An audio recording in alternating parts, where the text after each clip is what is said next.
warahmatullahi wabarakatuh. Alhamdulillahirabbil alamin. Assalatu wassalamu ala asrafil anbiya'i wal mursalin wa ala alihi wa sahbihi ajmain, amma ba'du. Rabbi shrah li sadri wa yassir li amri wahlul 'uqdatam min lisani yafqahu qawli.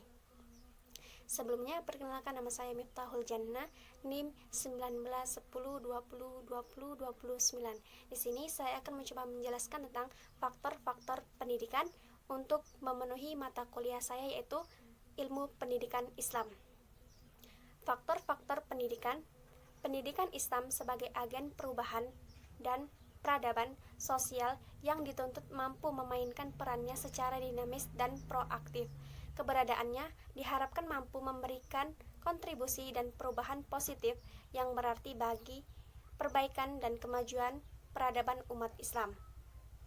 Pendidikan Islam bukan hanya sekedar proses transformasi nilai-nilai moral untuk membentengi diri dari dampak negatif dari globalisasi dan modernisasi. Pentingnya pendidikan menurut Islam terlihat dari banyak dalil yang menganjurkan untuk menuntut ilmu, salah satunya firman Allah Subhanahu wa taala. A'udzu billahi minasyaitonir rajim. Bismillahirrahmanirrahim. Wa ma kanal mu'minuna liyanfiru kaffah falawla nafara min kulli firqatin minhum ta'ifah liyatafaqahu fid dini wa liyunziru qaumahum idza raja'u ilaihim la'allahum yahdharun. Quran Surat At-Taubah ayat 122. Adapun faktor pendidikan Islam adalah keadaan atau peristiwa yang dapat menjadi pendukung ataupun penghambat dari suatu proses pendidikan itu sendiri. Faktor-faktor yang muncul, baik faktor pendukung ataupun penghambat, dapat menjadi tolak ukur atau penentu dari hasil pendidikan, berkualitas atau tidaknya sebuah pendidikan. Di dalam ilmu pendidikan Islam, faktor pendidikan Islam dibagi menjadi dua, yaitu faktor internal dan faktor eksternal. Faktor internal yaitu faktor yang terjadi di dalam dunia pendidikan, sedangkan eksternal yaitu faktor yang terjadi di luar dunia pendidikan. Faktor pendidikan agama Islam yang terjadi di dalam dunia pendidikan. 1. Pendidik.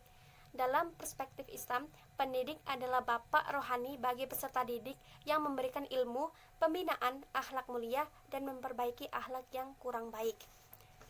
Seperti disebutkan dalam salah satu hadis Nabi yang berbunyi, Innallaha wa malaikatahu wa ahlas samawati wal ardina hatta namlata fi hujriha wa hatta huta la yusalluna ala muallimin nasi khaira.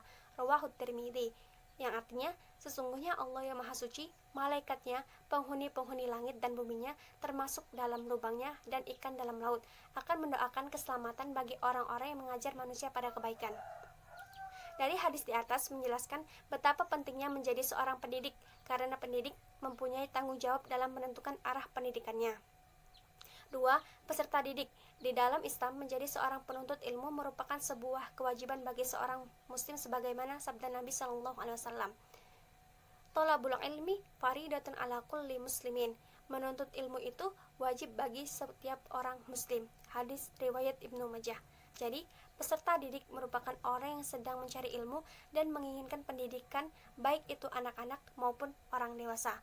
Peserta didik merupakan salah satu faktor berjalannya suatu pendidikan, karena antara peserta didik dan pendidik terjadi interaksi satu sama lain, karena mereka itu komponen yang saling membutuhkan. 3.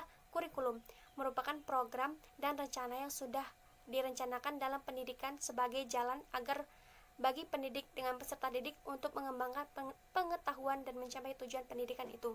4. Metode penelitian merupakan jalan atau cara untuk mencapai tujuan pendidikan. Minat, suatu sifat keinginan terhadap sesuatu yang ingin diketahui lebih dalam. Minat muncul karena kesadaran diri terhadap sesuatu. 6. Motivasi, dorongan seseorang untuk melakukan sesuatu ini menjadi kekuatan ataupun semangat bagi peserta didik. Selanjutnya yaitu faktor eksternal, yaitu faktor yang terjadi di luar pendidikan. 1. Faktor lingkungan yang bisa mempengaruhi sifat seseorang. 2. Faktor teknologi menjadi faktor yang permudah berlangsungnya pendidikan, karena dengan teknologi seseorang lebih mudah untuk mencari ilmu dan informasi. Mungkin sekian dari saya, lebih dan kurangnya saya mohon maaf kepada Allah, saya mohon ampun. Wabillahi taufiq wal hidayah. Wassalamualaikum warahmatullahi wabarakatuh. Thanks for watching. Dadah. Assalamualaikum.